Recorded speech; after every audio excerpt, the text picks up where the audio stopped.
8주간 마보를 사용하신 분들이 주의 조절력 과제에서 정확도가 좀 증가한 소견이 있었거든요. 정확도가 향상된 소견이 결과가 나타났습니다. 그래서 뭔가 주의 조절에 있어서 도움이 되는 거다. 그래서 우리 연구에서도 그런 부분이 좀 나온 게 있었고요. 실제로 우리가 마음챙김 명상이라는 것이 우리 주의를 또 조절하는 훈련이 들어가 있잖아요. 예, 그 내적 감각이라든지 이런 쪽에 주의를 잘 조절하는 거, 주의가 딴 쪽으로 흘러갔으면 다시 지금 이 순간에 주의로 돌아오는 거. 호흡에 이제 감각을 기울였다가 다른 생각이 나면 알아차리고 돌아오는 거. 그렇죠? 알아차리고 부드럽게 지금 현재로 돌아오는 거, 그거를 이제 하는 건데, 그게 주의 조절 훈련이니까 그것이 주의 조절에 있어서 도움이 된다라는 연구들이 많이 있더라고요.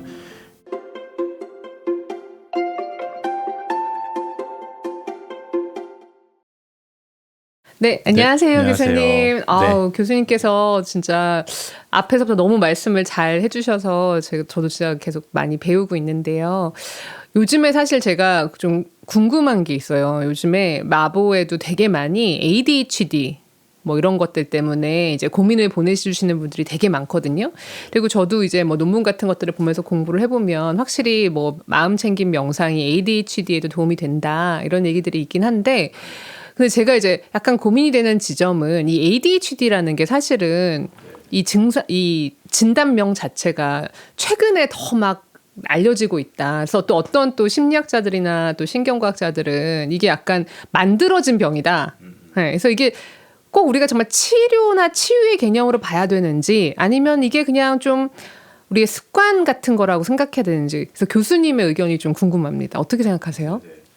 근데 저는 일단은 저도 예전에 이제 ADHD 이런 얘기들이 너무 요즘에 많으니까 얘기하신 것처럼 예전에는 문제 삼지 않았을 것 같은 거를 요즘 너무 많이 문제 삼는 거 아닌가. 예, 그러니까 실제로 물론 그렇기도 해요. 그러니까 뭐 내가 ADHD인가요? 라고 오시는 분들 중에서 진짜로 ADHD 성향이 뚜렷한 분도 있지만, 그냥 아까도 말씀드렸듯이 불안이 있어서 내가 충분히 퍼포먼스가 나오지 않는다라고 느끼고 또는 울적해서 그렇게 퍼포먼스가 나오지 않는다고 느껴서 ADHD인가요? 하시는 분들도 있거든요. 우리가 우울해지면 당연히 사람이 무기력해지고 처지기 마련인데, 그러면은 내가 시간 약속을 지키지 못하고 이러면서 또 ADHD인가? 이렇게 또 가고, 당연히 사람 마음이 불안해지면 뭔가 주변을 챙기는 게 잘 안 되는데, 맞아요. 그럼 실수도 많아질 거잖아요. 그러면 그것도 그렇게 얘기를 하는데, 근데 그래서 ADHD라는 게 요즘에 진단도 많이 되고 뭐 이런 것들이 예전에 문제 삼지 않았던 영역을 너무 지나치게 질병화하는 거 아닌가라는 생각을 당연히 많은 분들이 하고 있고, 뭐 저도 그런 생각도 있는데요. 근데 또 다른 한편으로는 세상이 또 약간 ADHD스러운 상황들을 계속 만들고 있는 것도 있는 것 같아요. 예, 그렇기 때문에 실제로도 우리의 결국 ADHD라는 게 뇌가 어떻게 생각하면 작동하는 한 방식 중 하나라고 했을 때, 좀 더 긴 호흡으로 우리의 주의력을 활용해서 그렇게 지내는 삶보다 되게 짧게 빠르게 그리고 좀 빨리 좀 단순한 어떤 즐거움이나 쾌락을 빨리빨리 추구하는 식으로 자꾸 세상이 돌아가는 부분들이 있다 보니까, 그거에 맞게 우리 뇌가 또 자꾸 그런 쪽으로 가고 있는 것도 있다고 생각하거든요. 예. 그러다 보니까 실제로도 좀 ADHD의 성향들이 예전보다 또 많이 늘어난 것도 사실 아닐까, 이런 생각도 조금 듭니다. 그러면 그런 환자들이 왔을 때는 어떻게 치료를 하시나요? ADHD랑은 기본적으로 뇌 기능이 떨어진 상태인 거거든요. 우리의 조절력과 관련돼 있는 전전두엽 기능이 일단 떨어지게 되면은, 전전두엽에서 주의력을 조절하는 힘이 있는데 그 부분이 잘 작동 안 하면은 이제 ADHD의 증상들이 나타나니까 뇌 기능이 진짜 떨어진 상태인지를 좀 평가하는 부분이 있고, 그 다음에 동반돼 있는 아까 말씀드린 우울이나 불안 같은 문제가 있는지, 그러면 만약에 그런 문제가 있으면 조금 더 그쪽으로 좀 치료를 더 열심히 해야 되는 부분이 되는 거고요. 그게 좋아지면서 또 주의력 문제가 계속 남아있는지를 봐야 되는 거고, 그러니까 병원에 오시면 이 사람이 진짜 문제가 무엇인지 좀 구분하려고 하는 거죠. 예, 그래서 진짜 뇌 기능이 떨어져서 ADHD 성향이 있으신 분들은 ADHD 약을 먹거나 뭐 뇌자극 치료를 하거나 하는 쪽을 많이 하고, 우울 불안 같은 정서 문제가 사실 많이 깔려 있는 분들은, 스트레스라든지 이런 분들은 그쪽에 좀 더 초점을 맞춰서 치료를 하게 됩니다. 그러니까 ADHD는 어떻게 생각해 보면 우울과 불안의 증상일 수도 있고, 네, 그런 그렇죠? 경우도 있죠. 네, 그리고 그게 아니라 말씀하신 대로 전전두엽 기능이 떨어지면서 완전히 생기는 어떻게 보면 그거 하나만으로도 어떤 질환일 수도 있는 거네요. 근데 저는 이제 우리의 삶의 요즘의 방식들이 또 그런 거에 영향을 또 끼치지 않는가. 우리 뇌의 작동 방식에도 삶의 방식의 변화가 결국 우리 뇌의 학습, 뇌의 경험들도 계속 바꾸고 있는 거잖아요. 그래서 그러면은 뇌도 그쪽으로 계속 갈 거거든요. 그래서 아마 제 생각에는 이렇게 스마트폰이라든지 SNS라든지 이런 게 활성화되기 전에 우리들의 뇌랑 지금의 뇌의 작동 방식이 많이 다를 거라는 거죠. 그래서 그런 것들 항상 생각을 조금 해야 되는 것 같아요. 그래서 저는 전에 제가 또 많이 연구로 참여했던 게 게임 중독이나 이제 스마트폰 중독 쪽에 fMRI 연구를 많이 했었는데 특히 이제 스마트폰 과사용이라고 하는 스마트폰 중독 같은 경우에는 전에 제가 많은 연구들을 해봤었지만 전에 연구했던 결과 중에 하나가 우리가 탑다운 방식의 주의 조절력이 뭔가 스마트폰을 많이 쓰는 사람에서 좀 약한 성향을 띈다라는 얘기인데 이제 우리가 주의 조절력을 조금 단순화시켜서 보면은 탑다운 방식이 있고 바텀업 방식이 있는 거죠. 탑다운 방식이란 건 우리의 목표에 맞게 내가 집중해야 될 부분에 적절하게 주의를 배분하고 또 내가 피터링해야 될 거는 좀 이렇게 걸러내고 이런 식의 우리의 목표에 맞게 우리의 주의력을 적절하게 배분하고 조절하는 능력이라고 하면은 바텀업 방식은 자극에 대한 반응으로 우리가 주의를 쓰는 거거든요. 근데 스마트폰을 많이 보고 쇼폼을 보고 이렇게 계속 이렇게 짧은 단위의 뭔가 자극들을 계속 보다 보면은 아무래도 자극에 대한 반응만 계속 훈련이 많이 되고 있을 가능성이 높다는 거죠. 우리가 좀 더 우리의 목표를 생각하면서 우리의 목표에 맞게 주의력을 탑다운으로 조절하는 기능은 좀 약화되고 있지 않을까. 그런데 그러다 보면 그게 약간 ADHD와 좀 유사한 양상을 그럼 띠게 된다는 것도 있고. 그런데 전에 또 제가 다른 논문을 봤을 때는 그러면은 명상이 이런 식의 문제들이 효과가 있는가? 이제 이 부분에 대해서 저도 궁금했었거든요. 그래서 저희 이번 연구에서도 주의력 과제를 fMRI에 포함을 시켰었어요. 그래서 되게 단순한 과제이긴 했는데 뭐 왼쪽 화살표가 뜨면 왼쪽을 누르고 오른쪽에서 오른쪽 누르고 이런 걸 이제 반응을 하는 거예요. 그러니까 마보를 사용한 8주 사용자들의 8주 사용자들에 있어서 맞아요. 그러면 이제 8주 사용 전하고 8주 사용 후를 비교를 하는 거죠. 이렇게 해서 주의 조절 과제를 수행을 했는데 여기서 또 하나 추가된 게 있습니다. 뭐냐면은 우리가 감정하고 인지, 그러니까 정서랑 인지가 서로 상호작용하면서 반응을 하니까 여기다가 사람 얼굴 사진을 자극의 내용으로 넣은 거예요. 그러면은 정서 자극에 대한 반응을 받았을 때 인지가 어떤 식으로 작동하는지 보는 건데 여기서 인지가 주의력에 대한 부분이었다는 거죠. 그래서 봤더니 8주간 마보를 사용하신 분들이 주의 조절력 과제에서의 정확도가 좀 증가한 소견이 있었거든요. 정확도가 향상된 소견이 결과가 나타났습니다. 그래서 뭔가 주의 조절에 있어서 도움이 되는구나. 그래서 우리 연구에서도 그런 부분이 좀 나온 게 있었고요. 실제로 우리가 마음챙김 명상이라는 것이 우리 주의를 또 조절하는 훈련이 들어가 있잖아요. 그 내적 감각이라든지 이런 쪽에 주의를 잘 조절하는 거, 주의가 딴 쪽으로 흘러갔으면 다시 지금 이 순간에 주의로 돌아오는 거. 호흡에 이제 감각을 기울였다가 다른 생각이 나면 알아차리고 돌아오는 거. 그렇죠? 알아차리고 부드럽게 지금 현재로 돌아오는 거, 그거를 이제 하는 건데 그게 주의 조절 훈련이니까 그것이 주의 조절에 있어서 도움이 된다라는 연구들이 많이 있더라고요. 역시 명상이라는 것이 우리 주의를 훈련시키는 거니까 그러면은 실제로 우리가 주의 조절력을 훈련시키는 데 도움이 되겠구나. 근데 특히 탑다운 방식의 주의 조절에 있어서 훈련이 되겠구나. 그러면은 우리가 ADHD라든지 이런 쪽에 문제들에 있어서도 도움이 되지 않을까 이런 생각도 조금 해보게 되는 것 같아요. 아니 저는 사실 이 ADHD가 저한테 약간 이렇게 다가와요. 왜냐하면 저 스스로 제가 나 ADHD 아니야라고 많이 물어봐요. 고기능 ADHD 있잖아요. 네, 약간 일상생활을 하니까 저는 뭐 막 지장은 크게 없지만 제가 하는 이제 제가 생각하기에 그 심텀 중에 하나는 뭐 이렇게 깜빡깜빡 잊어버리고 맨날 물건을 어디다 놨는지 잘 몰라요. 네, 이거는 명상을 계속해도 저는 계속 그래서 남편이 세계 3대 미스테리 중에 하나는 제 핸드폰이 어디 있느냐네요. 저는 집안에서도 그렇게 핸드폰을 잊어버려요. 어디 있는지 기억을 잘 못하겠더라고요. 그거 하나. 두 번째는 약속 시간에 대한 건데 이거는 제가 평생 갖고 있는 저의 약간 아픈 곳이기도 한데 약속을 되게 늦어요. 예. 근데 이게 항상 제가 보니까 저 자신을 관찰했을 때 한 20분을 딱 늦어요. 예. 근데 그 20분을 제가 보니까 저는 항상 어디를 갈 때 20분 정도를 낙관적으로 생각해요. 그러니까 1시간을 준비해서 가야 되는데 40분이면 되겠지라고 생각하는 것 같아요. 왜 그럴까요, 선생님? 그게 이제 ADHD에서 핵심적인 중간 하나가 시간 개념에 대해서. 네, 그래서 이제 시간 계획 훈련을 자꾸 이제 시키게 얘기하거든요. 그래서 아예 막 커다란, 그러니까 하여튼 손목시계 같은 거를 아예 좀 사용하라고 얘기를 하죠, 보통은. 그래서 시계를 자꾸 보고, 네, 실제로 시간에 대한 감각을 자꾸 훈련하라는 거예요, ADHD에서. 그게 내가 어떤 ADHD는 무슨 계획을 세우거나 뭐 이런 걸 할 때, 아, 내가 이거를 해야지 말아야 되지. 이런 거에 대해서 많은 계획을 주로 생각을 하고 여기에 내가 어느 정도의 시간 할당해야 되는지에 대한 부분이 계획에 자꾸 포함이 안 되는 거예요. 네, 그래서 그런 부분을 그런 부분이 훈련이 돼야 되니까 시간 감각을 계속 좀 훈련하라고 얘기를 하거든요. 근데 저는 어쨌든 이거는 사람의 사실 어느 정도 성향 같은 거예요. 그렇잖아요. 예, 그러니까 뭐 이게 꼭 병적인 수준이다 아니다를 얘기하는 게 아니라 사람의 성향은 다 어느 정도 있는 거예요. 그래서 ADHD적인 성향 가진 사람 되게 많고 뭐 그런 사람들이 그 성향 자체를 없애는 게 치료 목적도 아닐 거고요.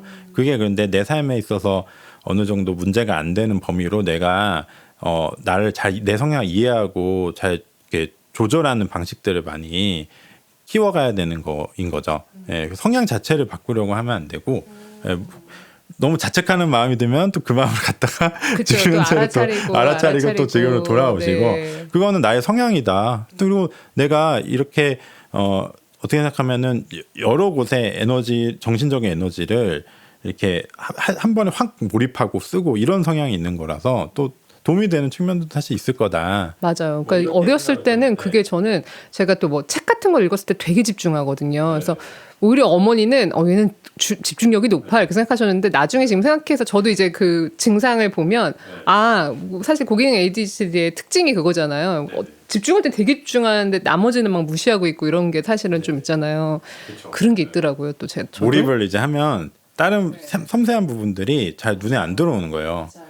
근데 뭐 저도 좀 그러는데 뭐 다 근데 그런 사람이 많아요. 근데 그래가지고 저는 이제 주변 정리가 정말 잘 안 돼요. 주변 정리가 잘 안 되는데 그리고 일단은 캐치 자체를 못 해요. 그러니까 이게 주변에서 일어나는 일들이 저는 제가 생각하는 것만 항상 생각하게 되는 거예요. 그쵸, 그러니까 당연히 자연스럽게 챙겨져야 되는 거 일상에서 그런 게 잘 챙겨지지가 않는 거예요. 그러니까 뭘 자꾸 놓고 오고 막 이러는 거죠. 그렇죠. 뭘 자꾸 놓고 오고 네. 그 예를 들어 새로운 장소에 가도 어디 장소에 가도 맨날 가는 장소예요. 그러면 저는 머릿속에 그 장소에 대해서 내가 해야 되는 목적만 생각하고 그냥 근데 보통 이제 이런 성향이 없는 사람들은 여러 번 간 장소면 그냥 알아서 주변이 눈에 들어오거든요. 주변에 눈에 들어오고 파악이 돼 있어요. 근데 저는 여러 번 간 장소도 주변에 뭐가 있냐면 몰라요. 예, 기억을 못 하는 거예요. 왜냐하면 실제로 주의가 거기를 안 가는 거예요. 예, 제가 몰입해야 될 대상만 딱 몰입을 하고 나머지 부분은 챙겨지지가 않는 거죠. 예, 그게 그런 약간 자기중심적인 부분이 좀 있고 그렇게 되거든요. 자꾸 그렇게 되면 내 생각에 너무 빠져들게 되고 주변에 약간 어떻게 생각하면 배려가 부족한 사람으로 오해를 받는 거죠. 오해를 받을 수 있겠네요. 왜냐하면 나 본 줄 알고 이렇게 했는데 난 모르고 지나쳐 이러면은 너 왜 나 보고 지나쳤어 이렇게 될 수 있겠네요. 근데 정말로 모르거든요.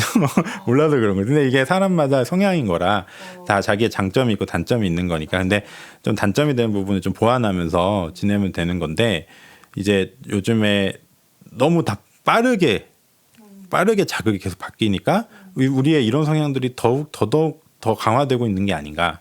맞아요. 조금 더 내가 차분하고 조금 더 진득하게 어떻게 생각하면은 지금 현재 일어나는 일들 좀 더 알아차리고 이런 것들이 돼야 되는데 마음이 계속 어수선한 거예요. 예. 그래서 마음 챙김 명상을 하면 저는 그런 부분에서 우리가 이미 빠른 자극들에 반응하는 건 일생에서 이제 많이 하고 있거든요. 그렇게 살아야 되는 상황이고 지금. 네. 그러니까 조금 더 느린 속도로 천천히 조금 진짜로 알아차리는 연습. 네, 이게 이제 명상을 통해서 제공될 수 있는 거잖아요. 예. 우리가 쓰는 방식과 좀 다른 방식으로 일상에 쓰는 방식과 좀 다른 방식으로 뇌를 쓰는 훈련이 좀 돼야 되는 거고 그게 이제 명상을 통해서 제공될 수 있는 거라 생각하거든요. 그러니까 저는 제가 이제 내가 늦는 거 이게 저한테는 되게 많은 분들을 불편하게 했을 거 아니에요. 특히 저희 어머니와 아버지 가족들이 너무 힘들어했거든요. 저의 이 성향 때문에. 그래서 근데 저를 바라봤더니 이 원인이 뭐냐면 뭐 그들을 배려하지 않아서도 아니고 뭐 그런 것도 아니고 제가 말씀하신 게 너무 정확했어요. 시간 계획을 너무 낙관적으로 생각하는 거예요. 그래서 내가 거기에 갔었던 가장 빨랐던 시간 있죠. 거기는 40분이면 가. 근데 사실은 서울 시내 차 막힘도 있고 네네. 모르잖아요. 변수가 생기니까 대부분의 사람들은 40분 갈 거리면은 앞뒤로 뭐 30분을 잡고 나온다거나 하시더라고요. 근데 저는 딱 되게 낙관적으로 거기는 40분이면 가지. 이렇게 생각하고 가기 전에 해야 될 뭐 다른 일들이 저를 딱 이렇게 눈이 딱 보이면 그런 걸 하더라고요. 거기에 또 뺏기는 거죠. 그렇죠. 거기에 또 제걸 뺏기잖아요. 그래서 근데 진짜 이제 교수님 말씀이 맞는 게 저도 이제 ADHD 관련해서 저 자신을 보면서 이거 알아차리는 거. 이럴 때 안 돼. 이렇게 하고 내려놓고 빨리 가야 돼. 이렇게 하고 가고. 네. 이런 어떤 훈련이 제가 조금씩 되기 시작하니까 예전만큼은 뭐 또 그렇게는 아니지만 뭐 조금 늦을 수는 있겠지만 예전만큼은 아니더라고요. 그래서 알아차림 여기서도 진짜 중요한 것 같아요. 그리고 자책하지 않는 거. 맞아요. 네, 자책하고 막 그쪽으로 또 엉뚱한 데로 빠지는 거죠. 이제 내 생각이. 그래서 지금 현재 일어나는 일들에 대해서 진짜 마음 챙김적으로 알아차려야 되는데 요즘에는 항상 머릿속이 다들 어딘가 계속 향하고 있는 거예요. 지금 내가 생각하는 그거에 주변하고 상관없이 내 생각으로 계속 향하고 있는 거예요. 내 생각의 흐름을 타고. 그러다 보면 지금 현재에서는 섬세한 조절이 잘 안 되는 거예요. 지금 현재 삶에서는. 그러다 보면 이제 자꾸 그런 식의 자꾸 실수가 생기고 놓치는 게 생기고. 그러면 예를 들어 이제 어떤 경우에는 말씀하신 대로 이거는 어느 정도 우리가 그냥 개개인의 어떤 거고 괜찮다 증상이다. 뭐 어떨 때 가야 될까요, 병원에? 많은 분들이 물어보세요. 어떨 때 가야 돼요? 일단은 그것 때문에 삶에 일단 손해가 발생을 많이 하고 있으면 병원 가서 도움을 좀 받아보실 필요가 있겠죠. 예, 그 성향을 가진 사람들은 많이 있는데 그 성향을 다 뭔가 병원 가서 꼭 치료를 뭘 해야 되는 건 아니고 어느 정도 내가 통제 범위 내에 있으면은 그냥 그거는 감수하고 어차피 절대적인 답이 있는 게 아니거든요. 그렇다고 로봇같이 그런 모든 걸 철저하게 하는 걸 우리가 목표로 하는 것도 아니잖아요. 예, 그냥 어느 정도 범위를 넘어서지 않으면 되는 거니까 너무 그거 가지고 완벽하게 나를 잘 그것조차도 어떻게든 강박적인 생각이에요. 예, 그러니까 그렇지 않는 게 중요한데 내가 실제로 내 퍼포먼스에 문제가 생겨서 내가 회사라든지 가정생활이라든지 이런 데 있어서 관리가 진짜 안 되고 이것 때문에 나한테 진짜 손해가 많이 되고 있으면 병원에 가서 도움을 받으시는 것도 좋다고 생각해요. 우리의 뇌나 이런 마음 같은 경우는 흐름을 계속 타고 있단 말이에요. 예, 그러면 지금 뭔가 주의 산만한 그 삶에 지금 또 머리가 너무 기들여져 있는 상태로 있는 거니까 이것도 우울불안과 마찬가지로 좀 전환을 한번 시켜줄 필요가 있는 거예요. 그러면 병원 가면은 또 ADHD 약을 먹으면은 아무래도 좀 도움이 되는 게 있겠죠.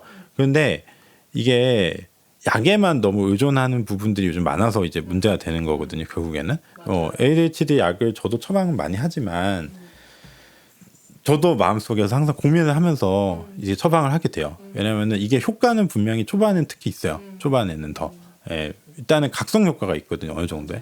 그러면은 그렇게 표현을 하시더라고요. ADHD 약 먹으신 분들은 갑자기 저 각성된 것처럼 명료해진대요. 효과가 있는 분들은 아주 드라마틱하게 얘기하는 경우들도 많이 있어요. 그러면은 그렇게 해서 일단은 한번 내가 어느 정도 내가 내 생활이 범주 내에 들어가게 잘 관리되는 범주 내에 들어가게 일단은 좀 생활 내용을 약의 도움 받아가면서 좀 바꾸실 필요가 있겠죠. 예, 그러니까 약만 먹는다고 될 문제가 아니라 약의 도움을 받아가면서 뇌에서 좀 전두엽의 힘을 좀 그 시기에는 키워준 거니까 약이 이 약이 벌어준 이 힘이 잘 발휘되는 기간 동안에 생활의 습관 같은 거를 교정을 해야 되고, 생활 태도나 습관 같은 걸 교정을 해가지고 내가 어느 정도 가능한 범주 내로 나를 조절할 수 있게 해야 되는 거죠. 그리고 생물학적인 약의 효과는 나중 되면은 조금 초반 효과는 좀 떨어질 수밖에 없으니까 그러면 이제 생활에서의 변화들은 내가 바꾼 나의 새로운 삶의 방식이 학습이 돼가지고 이제 결국엔 좋아지는 거거든요. 그때 명상을 해야겠네요. 예, 그렇죠. 그래서 그 방식 중 하나가 이제 훈련을 하는 방식 중 하나가 이제 명상도 될 수가 있는 거예요. 예, 우리가 일상에서 쇼폼이라든지 이런 걸로 많이 길들여져 있는 뇌를 조금 더 느린 호흡으로 좀 더 온전하게 지금 이 순간을 알아차리게 지금 이 순간에 주의력이 좀 더 잘 머물 수 있도록 훈련하는 것을 좀 하셔야 이 주의력이 내가 원하는 목표를 달성하기 위해서 사용될 수 있게 도구로 내가 제대로 쓸 수 있는. 안 그러면 내가 쓸 수 있는 주의력도 한계가 있는데 이게 그때그때 자극에 반응하느라 다 뺏기는 거예요. 맞아요. 그게 진짜 키예요. 우리의 주의력은 한정되어 있다. 네, 모든 정신적인 에너지는 다 한정되어 있는데 지금 현재 온전하게 머물러서 사용돼야 되고 피터링 될 건 피터링이 돼야 되는데 그게 지금 그 훈련이 잘 안 되는 거죠. 그냥 너무 빠르게 자극에 대해서 반응하는 식으로만 훈련이 자꾸 되고 있는 거예요. 우리가. 그래서 마보에서도 사실 도파민 디톡스 챌린지 같은 거 열잖아요. 그럼 많은 분들이 너무 신청해 주세요. 딱 그거잖아요. 도파민 디톡스가 필요한 거죠. 그렇죠. 이건 얘기 또 중독적으로 얘기가 또 바뀌게 되는데 새로운 자극을 계속해서 추구하게 되는 거예요. 이게 무슨 뭐 술이나 마약 같은 식의 중독이 아니더라도 행동도 어느 정도의 중독적인 성향을 띌 수가 있는 거니까 계속해서 새로운 자극, 새로운 즐거움 이런 걸 계속 우리가 어떤 거는 예측할 수 있는 거가 돼버리면 이미 도파민은 잘 터지지 않게 된단 말이에요.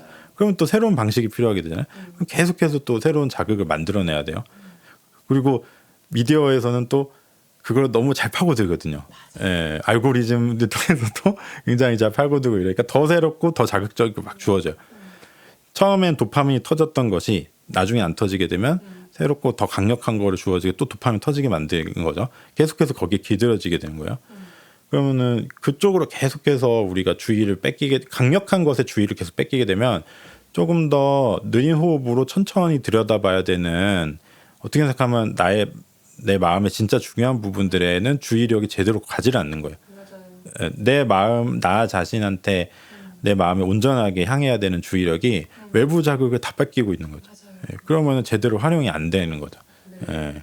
그러니까 우리 그 도파민에 관련된 얘기에서 도파민 중독에 되게 NRMK 박사님 되게 유명하시잖아요. 근데 그분이 하셨던 얘기 중에 또 되게 도파민 중독이라는 거에 어떻게 생각하면 이 도파민 중독이란 말도 좀 그렇지만 어쨌든 도파민의 이 반은 뭐냐면 고통의 총량이 있는데 우리가 너무 여기서 쾌락을 얻고 나면 이게 없을 때 우리가 너무 또 깊은 어떤 마음의 정서적인 허기나 막 죄책감이 느껴지잖아요. 내가 이거 보느라고 시간을 이렇게 썼다니. 네, 맞아요. 네. 그것도 우울로 가죠. 맞아요. 네. 그러니까 그쪽으로 계속 가면 끝이 없다라는 거를 이해를 하고 좀 더 느린 호흡의 보상들을 좀 더 추구를 좀 해보셔야 돼요. 그러니까 우리가 중독으로 자꾸 안 가려면 뭔가 내가 어떤 행동에 대한 보상이 너무 빨리 주어지면 계속 중독적으로 가는 거거든요. 예. 근데 사실은 진짜 삶에서 중요한 것들은 느리게 보상으로 온단 말이에요. 예. 그러니까 그거를 해야 되는데 빨리빨리 작은 보상이라도 자꾸 추구하는 식으로 계속 뇌가 길들여져 가는 거예요. 예. 좀 더 긴 호흡으로 느리게 보상으로 오는 게 더 우리의 깊은 변화를 만들 수 있는데 그거를 할 여유가 지금 없는 거예요, 다들. 그렇죠. 다 쇼폼 뭐 15초, 20초를 넘기면서 잠깐 낄낄대고 이거 재밌네, 웃기네. 그 다음 뭐지? 여기에 우리가 너무 우리 에너지를 쓰고 있죠. 그렇죠. 예. 저도 오늘 아침에 또 일어나서 이거 인터뷰를 해야 되는데 어떻게 하지? 하면서 이제 그냥 핸드폰에서 보고 있는 거예요. 네, 그러면 이제 금방 시간이 가죠. 네, 뭐 새로운 것들 계속 동영상을 또 제 취향에 맞는 걸 계속 보여줄 거 아닙니까? 또 보다 보면 계속해서 이제 또 쇼폼을 계속 저장해요. 또 그래서 이거 재밌다. 나중에 또 봐야지. 그래서 저장하고 그래서 또 1시간 2시간 그냥 가는 거예요. 그럼 이제 그 다음에 또 이제 죄책감. 예, 제가 이거 준비할 수 있는 시간이 많았는데 또 벼락치기 하고 있구나 내가. 그래서 몇 시간 전에 제가 되게 죄책감이 또 많이 빠져들고 있어요. 예, 또 결국 또 벼락치기 하는구나. 또 이제 와서 갑자기 막 내용 보고 있고 와 이러면서 그런구나 생각. 예, 그러면서 이제 긴장이 막 올라오는 거예요. 불안이 올라오는. 그래서 제가 운전하고 오는데 불안이 막 너무 올라와서 심장이 너무 뛰니까 그럼 이제 또 괜찮다. 그래 나 긴장할 수 있구나. 내가 지금 긴장하고 있구나. 예, 긴장하고 있구나. 근데 긴장을 하는 것도 내가 좋은 일이니까 좋은 긴장을 하고 있는 거다. 이게 새로 의미 부여도 하게 되고 긴장에 대해서 긴장하지 말아야지 막 또 이렇게 머리 큰일 났네 막 긴장하면 어떡하지 이게 아니라 일단 내가 그래 그럴 수 있어. 좋은 긴장이구나. 불안하구나. 내 심장이 두근대네. 선생님 왜 두 군데지 막 이러다가 이상해지는 거 아니야? 막 이런 게 아니라 선생님 두 군데네. 천천히 심호흡을 하면서 진정을 해볼까? 뭐 이런 생각하면서 왔거든요. 아 그러셨군요. 근데 너무 평온해 보이셨어요 들으셨을 때. 그걸 하면서 왔는데 그 전까지는 아무튼 그 아침에는 저는 근데 또 이럴 줄 알면서 당장 쇼폼을 계속 넘기고 있는 거예요. 이렇게 될 줄 알았거든요. 알았는데 이제 안 되는 거죠. 근데 뭐 저도 안 되겠지만 다른 분들도 아마 마찬가지일 거예요. 그러니까 죄책감들을 많이 느끼시죠, 실제로. 예, 이거의 시간이 그냥 흘러가는 것에 대해서. 그러니까 예. 제가 그 트리스탄 해리스라고 그 소셜 딜레마라는 넷플릭스의 다큐멘터리가 있는데 근데 그거 보면은 그러니까 트리스탄 해리스가 얘기하는 게 그 전 세계 천재들이 나온다는 뭐 스탠포드 이런 데 있잖아요. 여기에서 행동심리 연구하고 했던 그런 친구들이 그 UX UI 디자이너가 돼가지고는 메타나 뭐 이런 데 유튜브 구글 같은 데 취업을 해가지고 거기서 걔네들이 연구하는 건 단 한 가지예요. 어떻게 하면 사람들이 더 오래 여기에 머무르게 할 수 있을 것인가. 그러니까 그 천재들이 모여가지고 우리를 정말 중독시키는 그런 알고리즘을 계속 만들어냈던 거죠. 근데 그들이 또 트리스탄 해리스의 얘기는 뭐냐면 그들은 또 사람들에게 이게 어떻게 이렇게까지 영향을 끼칠지에 대해서는 모르고 그냥 회사가 주는 KPI 오래 머물러 있게 해라. 여기에만 포커스를 맞춰서 그들도 도파민 터지게 그 일만 업무를 한 거예요. 그러니까 어떻게 생각하면 예, 여러분 우리가 이렇게 계속 쇼폼을 보고 있는 것도 여러분의 탓은 아닙니다. 그들이 너무 정교하게 설계를 했어요. 하지만 이제 알았으니까 우리가 이걸 알았으니까 아 여기서 좀 벗어나야겠다. 이런 마음을 좀 먹는 게 너무 중요할 것 같습니다. 그래서 어느 정도는 그렇다고 우리가 그럼 뭐 요즘 디톡스 많이 얘기하는 것처럼 뭐 다 이제 그럼 차단. 뭐 이제 나는 아날로그 시대로 돌아가서 살 거야. 이게 가능할 리가 없잖아요. 지금 이미 디지털화돼 있는 세상에서 예, 아날로그로 살 수는 없는 노릇이고 이런 상황에서 뭐 어느 정도의 빠른 자극들에 반응하면서 사는 것도 어쩔 수는 없다고 생각해요. 그거 자체를 뭐 부인할 수는 없다고 생각하는데 뇌에서 어쨌든 한쪽으로만 우리가 너무 쏠리고 있으니까 균형을 좀 잡아줘야 된다. 그러면은 조금 느린 호흡으로 우리의 뇌를 지금 이 순간에 돌아오는 훈련하는 이런 것들을 좀 더 관심을 좀 가져보면서 수련을 좀 해보신다는 마음으로 그렇게 해도 균형이 그렇게 해서 균형을 자꾸 맞추셔야 되는 거예요. 우리 마보TV의 구독자님들은 명상에 대부분 관심이 있으시니까 전 그런 의미에서는 열흘 윗바사나 코스나 그러니까 명상 수행을 막 이렇게 열흘 동안 가고 하는 코스들이 많거든요. 한국에도 요즘에 많아졌어요. 근데 가면 핸드폰 못 봐요. 핸드폰 내야 돼요. 그리고 이제 비상 연락만 줬습니다. 무슨 일이 있으면 누구한테 연락해라 이렇게. 처음에 되게 불안하죠. 그럼 네, 핸드폰이 없으면 저도 지금 핸드폰 저쪽에 있거든요. 지금 되게 불안해요. 그러시군요. 네, 혹시 뭐 연락 오면 분리불안. 네, 그렇죠? 뭐 그런 게 있는데. 근데 그 열흘 동안 핸드폰이 없는 생활을 하신 분들은 이제 그런 얘기를 하세요. 근데 삶에서 너무 오랫동안 잊고 있었던 그 존재로서의 행복을 느끼시는 거예요. 그러니까 아까 말씀하셨잖아요. 이 빠른 속도로 이렇게 가는 어떤 보상 쾌락 추구가 아니라 느리게 가는. 그러니까 이제 음식의 맛이 느껴지고. 네. 맞아요. 네. 그다음에 걸을 때 내 얼굴을 스치는 바람이 느껴지고. 그러니까 이제 몸이 작동하기 시작하고 몸의 감각이 깨어나기 시작하고 존재가 느껴지고 그러면서 오는 제가 이제 제 책에도 이렇게 표현을 했는데 우리가 명상을 통해서 느낀 행복감은 막 익사이팅한 막 그런 행복감이 아니라 내 내면에서 이렇게 차오르는 듯한 맞아요. 그렇죠. 존재에 대한 어떤 온전한 만족감이다 이렇게 표현을 했거든요. 근데 그런 것들을 이제 느끼시더라고요. 그래서 마보TV의 구독자님들은 네, 도파민 디톡스가 필요하시면 열흘 명상 코스 추천드립니다. 그런 것들이 처음에는 익숙치 않아서 그러는데 훈련을 하다 보면은 우리가 진짜 잊고 있었던 우리한테 어떻게 생각하면 더 삶의 본질로 좀 더 가까이 갈 수 있게 만드는 그런 통로가 되는 방식들인데 그거 너무 우리 현대사회에서 다 잊고 있으니까 좀 관심을 가지고 좀 훈련을 그런 쪽으로 해보시면은 도움이 많이 될 것 같습니다. 네. 아, 너무 감사합니다, 교수님. 네. 역시 중독과 우리 이쪽에 전문가이셔서 너무 저희한테 자세한 설명해 주셔서 너무 큰 도움이 되었습니다. 감사합니다, 교수님. 네, 감사합니다.